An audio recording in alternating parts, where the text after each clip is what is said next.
নতুন বউটা দেখতে কত সুন্দর হয়েছে। হ্যাঁ, ঠিক বলেছ। আচ্ছা, অনেক রাত হয়ে গেছে, এখন তাহলে তোমরা যাও। বউটাও খুবই ক্লান্ত। হ্যাঁ, ঠিক বলেছেন, চলো যাই।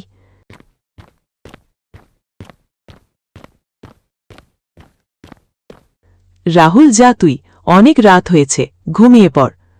পরদিন সকালে, মা, আপনি সরুন, আমি রান্না করছি। আচ্ছা, ঠিক আছে। খাবার তৈরি, খেয়ে নিন। বাহ, তোমার হাতে তো জাদু আছে, কত সুন্দর স্বাদে রান্না হয়েছে। হ্যাঁ মা, ঠিক বলেছ। 1 সপ্তাহ পর। ওয়াক ওয়াক রাহুল, তুই তো বাবা হতে চলেছিস। এর চেয়ে খুশির খবর তো হতেই পারে না। 10 মাস পর। ছেলেটা মায়ের মতো সুন্দর হয়েছে। বাবাও কি কম সুন্দর? বাবা মা দুজনেই সুন্দর, তাই ছেলেটাও সুন্দর হয়েছে। কয়েক বছর পর। শুনছ, তোমার কয়েকদিন কাজকর্ম নাই, ঘরেও তেমন কিছু নাই। ছোট ছেলে আমাদের, আমরা না খেয়ে থাকতে পারি, কিন্তু সোহাগ এভাবে না খেয়ে থাকতে পারবে না। আমি কি করব কাজ না পেলে? তুমি তো সারা দিন শুয়ে থাকো, রাতে বের হও আড্ডা দিতে। এভাবে কি চলে সংসার? না খেয়ে কতদিন থাকা যায়? চুপ কর। আমি কি করব না করব তোকে কৈফিয়ত দিব? যা তুই এখান থেকে, ঘুমোতে দে। না, আপনার ছেলে যা শুরু করেছে তাতে না খেয়ে মরতে হবে। চিন্তা করিস না, দেখি আমি কোথাও কাজ পাই কিনা। রাহুল, সারা জীবন এমনই।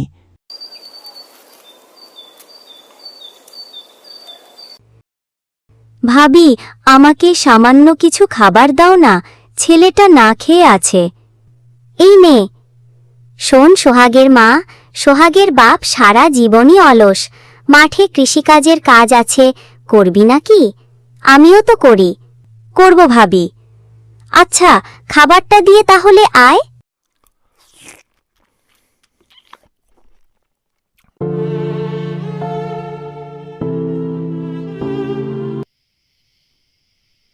খাবার দে। তুমি কি কাজ করেছো যে খাবার দেব? তুই তো করেছিস মাঠে। তোমার লজ্জা লাগে না? না, লাগে না। বৌমা, ওকে এসব বলে লাভ নেই। এভাবে কেটে গেল 8 বছর। 8 বছর পর মেহেরিমা আবার গর্ভবতী। এ অবস্থায় তোমার কাজ করতে হবে না। সমস্যা নেই মা, যেখানে আপনার ছেলের মায়া লাগে না, সেখানে আপনি বুড়ি মানুষ কি করবেন বলেন? ঠিক বলেছ, শরীর তো চলে না, ভাদাইমা পোলা জন্ম দিছি। মেহেরিমা কাজে চলে গেল। মা, তুমি কয়েকদিন বিশ্রাম নাও, আমি তোমার কাজটা করে দেব। ঠিক আছে বাবা। 10 মাস পর মেহেরিমার ঘরে আবার একটা ছেলে হল। কিরে মুখপুরা, আবার ছেলে জন্ম দিলি? এবার আমি চেয়েছিলাম মেয়ে হোক। চুপ কর, দেখছিস না বৌমা কত ক্লান্ত, আর কত তোর লজ্জা লাগে না? গর্ভবতী অবস্থাতেও মেয়েটা কাজ করছে। তো আমি কি করব? তুই কি করবি? ভাদাইমার মতো ঘুরে বেড়াবি? 8 বছরের ছেলে তাও মাঠে কাজ করছে, লজ্জা করে না তোর? মা, কানের ধারে ভ্যান ভ্যান করো না। কয়েক বছর পর। মা, আমি আর পড়ালেখা করব না। কেন রে বাপ? পড়াশোনা করে কি হবে? এর চেয়ে আমি ভ্যান চালাবো। তুমি মাঠে কাজ করো, তাতেই ভালোভাবে চলে যাবে। এভাবে কেটে গেল কয়েক বছর। সোহাগের 15 বছর হয়ে গেল। সোহাগের ভাই সোহমও বড় হয়ে গেছে। মেহেরিমা আবার গর্ভবতী হল। এভাবে কেটে গেল 10 মাস। সবাই এবার আশা করে আছে তাদের একটা মেয়ে হবে। কিরে মেহেরিমা, তুই এই সংসারে এসে একটুও শান্তি পাসনি? দুলাভাই কাজ করে না, তোর শরীরও ভালো না, ছেলেরা বড় হয়েছে, এখন এসব বাচ্চা না নিলেও পারতি। ডাক্তারও তাই বলল যে অনেক রিস্ক আছে। চিন্তা করিস না বোন, সব ঠিকই হবে। কয়েকদিন পর মেহেরিমের একটা মেয়ে হল। দাইমা, কি হয়েছে? রাহুল, তোর মেয়ে হয়েছে। কি হো, আল্লাহ এবার রহম করেছে। কিন্তু কিন্তু কি? তোর বউ মারা গেছে। কি বলছো এসব? হায় রে ভাগ্য, কত কষ্ট করেছে মেয়েটা, মেয়ের মুখটাও দেখে যেতে পারল না। মেহেরিমার মৃত্যুর 15 দিন পর। সোহাগ, তোর দাদির বয়স হয়েছে, সোহাগীকে সামলানো তো কঠিন, আবার সংসার। আমি ভেবেছি তোকে বিয়ে দেব, কোনো উপায় নাই। কিন্তু বাবা, আমার মা মারা গেছে মাত্র 15 দিন, এখন আমি বিয়ে করব না। রাহুল, কিছু একটা কর, এভাবে তো আমি আর পারছি না। 1 মাস পর রাহুল বিয়ে করে আনল। সংসার ভালোই চলছিল। রাহুল ভ্যান চালাতে লাগল। সোহম তার বোনকে নিয়ে সারা দিন ঘুরে বেড়াত। কিছুদিন পর, শোনো রাহুল, আমি তোমার সংসার ছেড়ে চলে যাব। কিন্তু কেন? তোমার ছেলে মেয়েকে আমি দেখতে পারবো না। হয়তো সংসার আলাদা হবে, নতুবা আমি চলে যাব। তোমার ছেলেরা বড় হয়েছে, তারা তাদের মতন কাজ করুক, থাকুক, আমি আলাদা থাকব। সকালে সোহাগ, আজ থেকে হাড়ি আলাদা হবে। কিন্তু বাবা, চুপ কর সোহম। যে বাবা আমার মায়ের মৃত্যুর 1 মাসের মাথায় বিয়ে করে নিয়ে এসেছে, মা বেঁচে থাকতে কখনো কাজ করিনি।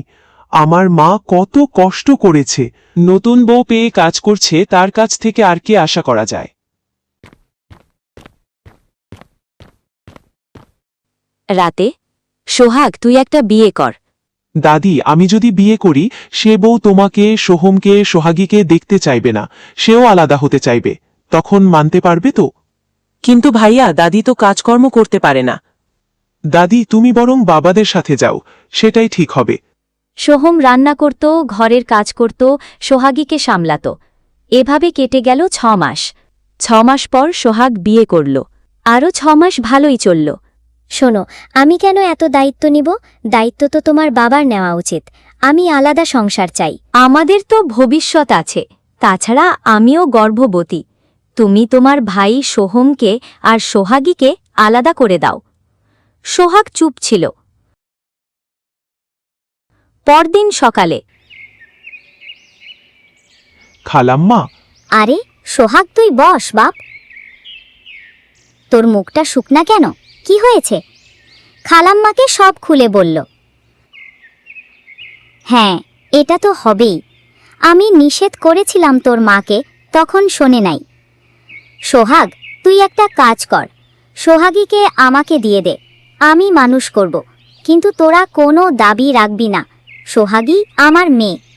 আর সোহমকে কাজ ধরিয়ে দে, তারপর ভালো দেখে বিয়ে দিয়ে দে। ততদিন তোর বউকে বোঝা।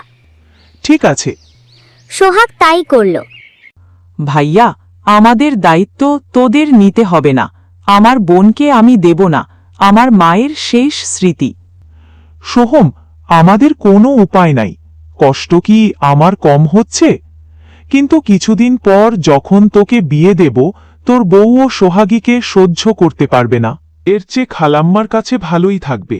আমরা মাঝে মাঝে দেখে আসব, পরিচয় দেব না। সোহাগীকে দিয়ে দিল।